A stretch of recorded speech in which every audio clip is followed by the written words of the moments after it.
Chapter 12. The Owner of a Colt 45. Monday, June 17, forenoon. Though Vance and I arrived at the district attorney's office the following morning a little after 9, the captain had been waiting 20 minutes, and Markham directed Swacker to send him in at once. Captain Philip Leacock was the typical army officer, very tall, fully 6 feet 2 inches, clean-shaven, straight and slender. His face was grave and immobile, and he stood before the district attorney in the erect, earnest attitude of a soldier awaiting orders from his superior officer. "Take a seat, Captain," said Markham, with a formal bow. "I have asked you here, as you probably know, to put a few questions to you concerning Mr. Alvin Benson. There are several points regarding your relationship with him, which I want you to explain. Am I suspected of complicity in the crime?" Leacock spoke with a slight southern accent. "That remains to be seen," Markham told him coldly. "It is to determine that point that I wish to question you." The other sat rigidly in his chair and waited. Markham fixed him with a direct gaze. "You recently made a threat on Mr. Alvin Benson's life, I believe." Leacock started, and his fingers tightened over his knees. But before he could answer, Markham continued. "I can tell you the occasion on which the threat was made. It was at a party given by Mr. Leander Fife." Leacock hesitated, then thrust forward his jaw.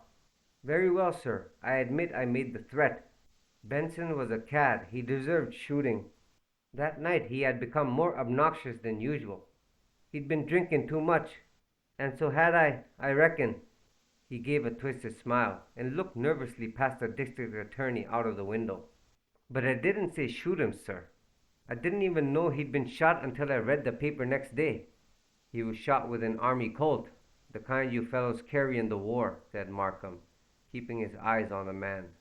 "I know it," Leacock replied. "The paper said so." "You have such a gun, haven't you, Captain?" Again the other hesitated.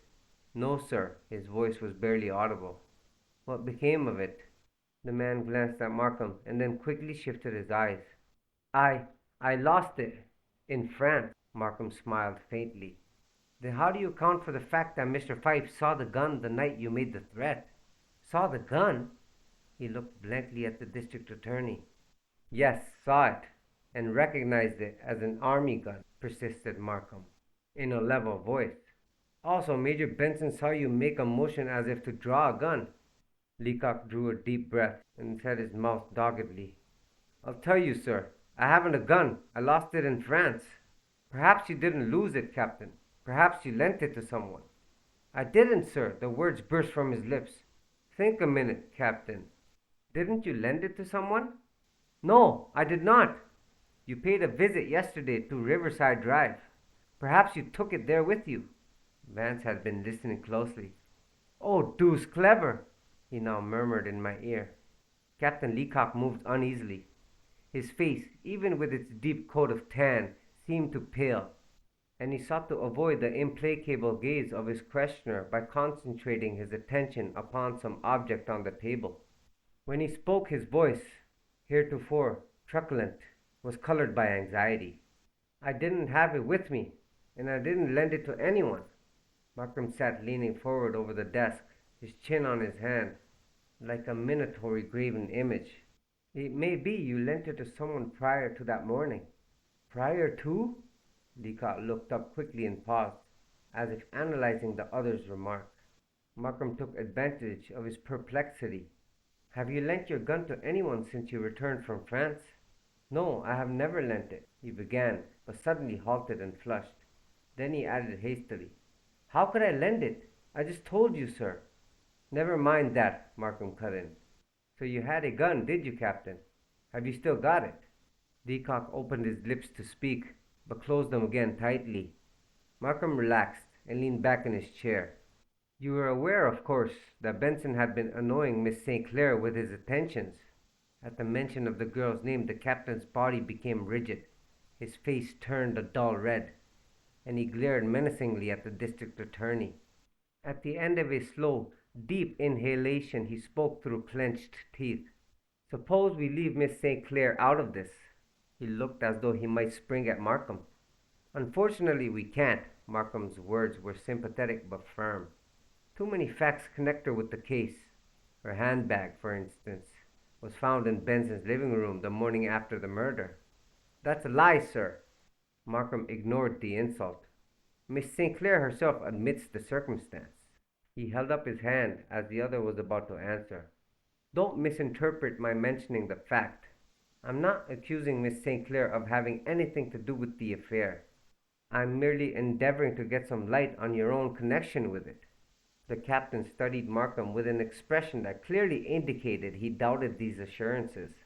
Finally, he set his mouth and announced with determination, I haven't anything more to say on the subject, sir. You knew, didn't you, continued Markham, that Miss St. Clair dined with Benson at the Marseilles on the night he was shot? What of it? Retorted Leacock sullenly. And you knew, didn't you, that they left the restaurant at midnight, and that Miss St. Clair did not reach home until after 1. A strange look came into the man's eye. The ligaments of his neck tightened, and he took a deep, resolute breath. But he neither glanced at the district attorney nor spoke. You know, of course, pursued Markham's monotonous voice, that Benson was shot at 12:30. He waited, and for a whole minute there was silence in the room. You have nothing more to say, Captain? He asked at length. No further explanations to give? Leacock did not answer. He sat gazing imperturbably ahead of him, and it was evident he had sealed his lips for the time being. Markham rose. In that case, let us consider the interview at an end.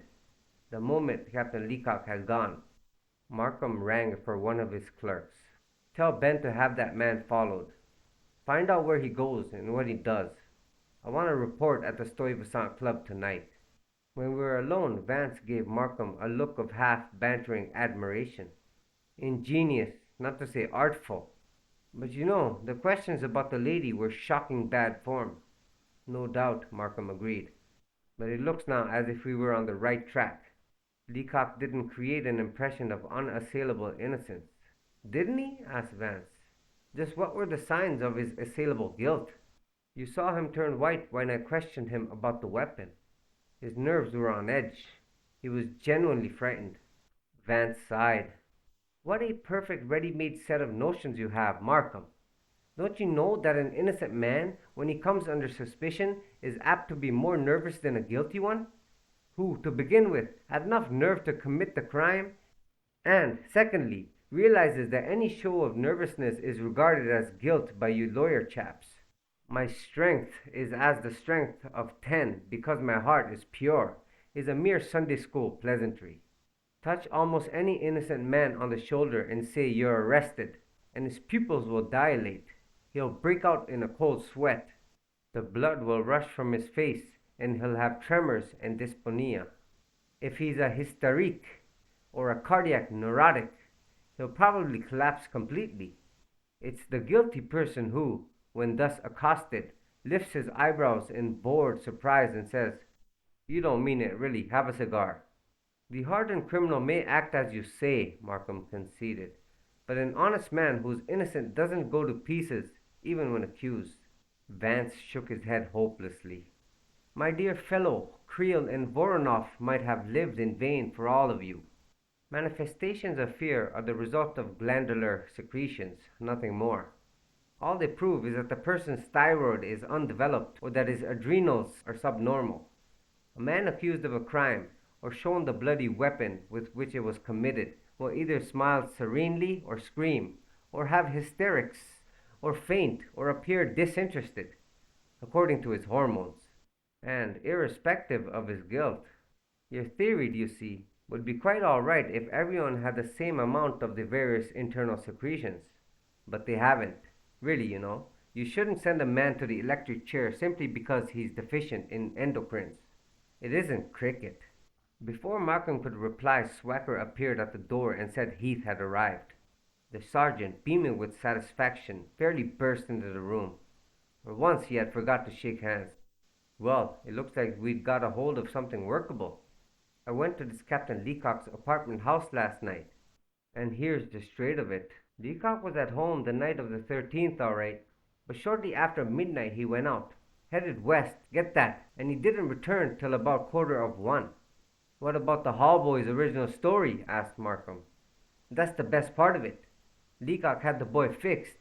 Gave him money to swear he hadn't left the house that night. What do you think of that, Mr. Markham? Pretty crude, huh? The kid loosened up when I told him I was thinking of sending him up the river for doing the job myself. Heath laughed unpleasantly. And he won't spill anything to Leacock either. Markham nodded his head slowly. What you tell me, Sergeant, bears out certain conclusions I arrived at when I talked to Captain Leacock this morning. Ben put a man on him when he left here, and I'm going to get a report tonight. Tomorrow may see this thing through. I'll get in touch with you in the morning. And if anything's to be done, you understand, you'll have the handling of it. When Heath had left us, Markham folded his hands behind his head and leaned back contentedly. I think I've got the answer, he said. The girl dined with Benson and returned to his house afterward. The captain, suspecting the fact, went out, found her there, and shot Benson. That would account not only for her gloves and handbag, but for the hour it took her to go from the Marseilles to her home. I would also account for her attitude here Saturday, and for the captain's lying about the gun. There, I believe I have a case. The smashing of the captain's alibi about clinches it. Oh, quite, said Vance airily. Hope springs exulting on triumphant wing. Markham regarded him a moment. Have you entirely forsworn human reason as a means of reaching a decision? Here we have an admitted threat, a motive, the time, the place, the opportunity, the conduct, and the criminal agent. Those words sound strangely familiar, smiled Vance. Didn't most of them fit the young lady also? And you really haven't got the criminal agent, you know. But it's no doubt floating about the city somewhere. A mere detail, however. I may not have it in my hand, Markham countered. But with a good man on watch every minute, Leacock won't find much opportunity of disposing of the weapon. Vance shrugged indifferently. In any event, go easy, he admonished. My humble opinion is that you've merely unearthed a conspiracy. Conspiracy? Good Lord, what kind? A conspiracy of circumstances, don't you know? I'm glad. At any rate, it hasn't to do with international politics, returned Markham good-naturedly. He glanced at the clock. You won't mind if I get to work. I've a dozen things to attend to, and a couple of committees to see. Why don't you go across the hall and have a talk with Ben Hanlon, and then come back at 12:30? We'll have lunch together at the Bankers Club. Ben's our greatest expert on foreign extradition, and has spent most of his life chasing about the world after fugitives from justice. He'll spin you some good yarns. How perfectly fascinating, exclaimed Vance with a yawn. But instead of taking the suggestion, he walked to the window and lit a cigarette. He stood for a while puffing at it, rolling it between his fingers, and inspecting it critically. You know, Markham, he observed, everything's going to pot these days. It's this silly democracy. Even the nobility is degenerating. These Régie cigarettes now, they've fallen off frightfully. There was a time when no self-respecting potentate would have smoked such inferior tobacco. Markham smiled. What's the favor you want to ask? Favor? What has that to do with the decay of Europe's aristocracy? I've noticed that whenever you want to ask a favor which you consider questionable etiquette, you begin with the denunciation of royalty. Observing fella, commented Vance dryly. Then he too smiled. Do you mind if I invite Colonel Ostrander along to lunch? Markham gave him a sharp look. Bigsby Ostrander, you mean? Is he the mysterious colonel you've been asking people about for the past 2 days? That's the lad. Pompous ass and that sort of thing. Might prove a bit edifying, though. He's the papa of Benson's crowd, so to speak. Knows all parties. Regular old scandalmonger. Have him along, by all means, agreed Markham. Then he picked up the telephone. Now I'm going to tell Ben you're coming over for an hour or so.